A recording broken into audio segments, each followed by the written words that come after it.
Olá, estamos aqui na Rádio SUCESP, representando o Departamento de Odontologia da SUCESP. E meu nome é Paulo Santos. Nós vamos bater um papo aqui com o Dr. Frederico Medeiros e a doutora Raquel Caminha. E o assunto que nós vamos abordar é sobre a saúde oral e a Covid-19. Agora que estamos num período em que está amenizando a pandemia, o que aconteceu no pós-Covid, se podemos dizer assim, com a saúde bucal e os cuidados com a saúde oral no pós-Covid? Então eu gostaria de perguntar aqui à doutora Raquel o seguinte: hoje nós passamos aí pelo período mais grave da pandemia, ainda temos muitos casos, mas um dos grandes problemas bucais que ficaram como remanescentes, como sequela da Covid que nós temos visto, tem sido as alterações de paladar e de olfato. Como é que, como é que tem sido, você tem visto essas alterações, o que realmente acontece e como é que nós estamos, se isso tem vindo para o dentista, para o otorrinolaringologista, qual é a sua visão sobre essas alterações relacionadas com as sequelas da Covid? Olá, é um prazer estar aqui com vocês nessa tarde. Sim, esses pacientes estão chegando até nós, né, até o setor de odontologia. Essa sequela, ela vem desde o início da pandemia, né, acometendo esses pacientes desde um primeiro momento. E parece que vem aumentando agora com o passar do tempo. Esses pacientes, eles apresentam diferentes graus, né, desses distúrbios, tanto do olfato quanto do paladar. E esses distúrbios, na verdade, acabam acometendo a qualidade de vida desses pacientes de uma forma bastante direta, né? Piorando a qualidade de vida deles, porque esses distúrbios, eles acabam levando o paciente a ter um desprazer de se alimentar, né? Então, não sentir o sabor do alimento, o olfato faz parte do paladar, né? Desse processo todo. Então, os estudos comprovaram aí que isso acontece pelo fato de existirem receptores onde esse vírus do SARS-CoV-2 se adere ao dorso da língua, então isso acaba interferindo diretamente no paladar. E na cavidade nasal também promovendo algumas alterações na estrutura que impedem o paciente de sentir esse olfato, né, de sentir o odor. E isso chega, doutora Raquel, a fazer esses pacientes a perderem peso, chega a comprometer nesse nível essas alterações? Chega, dependendo do grau de distúrbio que esse paciente apresenta, ele pode ter esse desprazer ao se alimentar, né? Então, ele vai ter um quadro de perda de peso, né? Algumas alterações conhecidas como fantosmia ou parosmia, elas dão um sentido diferente, uma sensação de paladar diferente para esse paciente. Uma distorção do paladar, né? Então, ele não sente o paladar correto, adequado, ou não sente completamente, e isso faz com que ele não queira se alimentar, ou que ele ingira uma quantidade muito pequena de alimentos, né? Levando aí a um quadro de perda de peso, ou em outros casos, quando o paciente sente o sabor real do alimento, mas em menor intensidade, alguns casos o paciente ganha peso, porque ele vai se alimentando em maior quantidade, buscando aquela memória do paladar que ele tem em relação àquele alimento, e então ele acaba ganhando peso, né? Tudo isso leva a um distúrbio nutricional, né? E até um quadro de reclusão social mesmo, porque o paciente não quer mais sair, não quer se socializar, né? Levando até, nos casos mais graves, à depressão severa. Ok. E essas alterações que acabam afetando a qualidade de vida do paciente como um todo, esses distúrbios, você consegue visualizar alguma alteração bucal nesses pacientes, além desses distúrbios, como úlceras bucais? Elas são cada vez mais presentes ou não num paciente com Covid ou num paciente pós-vacina do Covid? Olha, essas lesões bucais, Ainda existem muitos estudos, né, tentando associar essas alterações bucais que o paciente com COVID apresenta, né, mas ainda não tem nada comprovado cientificamente.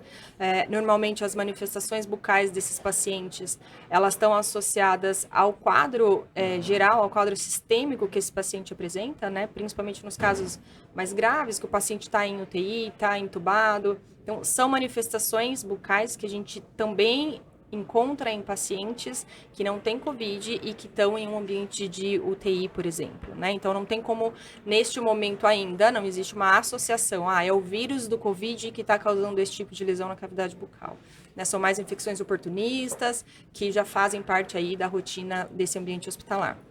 Parece que o doutor Frederico, com relação a essa pergunta, alguns casos que houveram na literatura das úlceras bucais relacionadas à COVID, elas são muitas vezes mal diagnosticadas, porque elas acometem os indivíduos no início dos sintomas, que geralmente é quando ainda não se procurou o profissional para o tratamento. Então são úlceras que aparecem que lembram aftas, e aí ele associa muito com a afta e não com uma lesão, uma úlcera associada à COVID.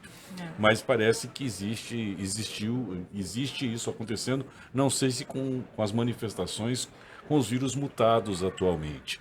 Mas aproveitando a sua pergunta, doutor Frederico, esse assunto da Covid foi trazido agora para o simpósio de odontologia do Conjunto ao Congresso da SOCESP. Qual foi a ideia de trazer esse tema para o Congresso? A ideia é o que estamos vivenciando atualmente, né? Essa pandemia, não só o Brasil, como o mundo inteiro. E entender quais são as mudanças frente a esse paciente.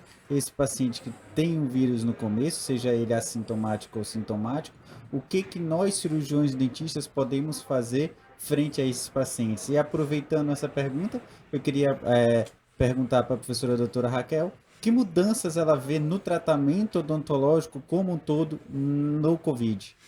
O paciente, quando ele está, no momento em que ele está infectado pelo vírus, né? Então, ele passa aí por alguns períodos de manifestação dessa doença, né? Então, a gente tem aí o período assintomático, depois o período pré-sintomático e o período sintomático. E a carga viral do vírus, a quantidade do vírus presente na cavidade bucal, na saliva, ela está diretamente associada à gravidade do quadro, né? Quanto maior for essa carga viral, maior é a gravidade, mais risco esse paciente tem de ter uma gravidade sistêmica, né? De ter um comprometimento sistêmico mais severo. Então, nós, como dentistas, vários estudos comprovaram aí a grande quantidade de vírus em boca e na cavidade nasal, né?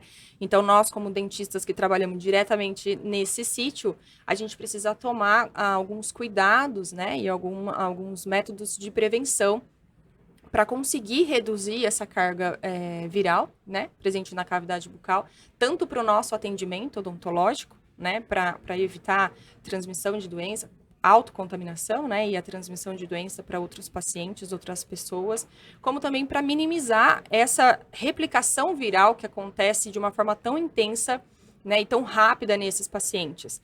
Então, existem estudos que mostram alguns enxaguatórios bucais que apresentam resultados bastante importantes e relevantes, né, em relação ao vírus, especificamente ao vírus SARS-CoV-2, que mostram uma redução dessa carga viral, né? Então, é extremamente importante que o paciente, neste momento de período assintomático até de doença leve, que é onde existe uma maior quantidade de vírus em cavidade bucal, que se faça uso desses enxaguatórios para minimizar essa carga e, consequentemente, minimizar as complicações sistêmicas que esse paciente possa ter.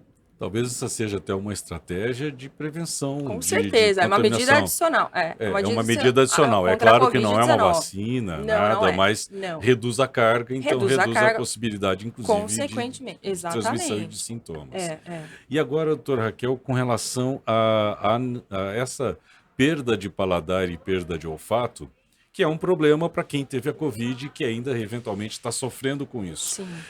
O que a odontologia pode oferecer para esses pacientes para reabilitar, recuperar essas alterações que são relacionadas ao comprometimento do sistema nervoso e essas perdas sensoriais. Sim. Muitos pacientes têm a recuperação desse quadro ainda durante, né, a Covid-19 e alguns ficam sequelados mesmo. A gente fala que são sequelas da Covid-19 que permanecem aí com esses distúrbios por um longo tempo. A literatura mostra que até 98% dos pacientes apresentam algum grau de distúrbio do paladar ou distúrbio do olfato, né? E a nossa experiência atual para tratar esses tipos de distúrbios, a gente está trabalhando com a laser terapia, né, que vem apresentando aí bons resultados, né, nesse tratamento. Então, a gente consegue, com a aplicação do laser, trabalhar na modulação da inflamação, né, então a gente reduz ali as citocinas inflamatórias que são muito presentes no quadro de Covid-19, né, e como sequelas também, e estimula a reparação tecidual, né? Então, aumenta a vascularização, aumenta a oxigenação do tecido e tudo isso faz com que ocorra um reparo acelerado. Então, nós estamos tendo excelentes resultados com a laser terapia.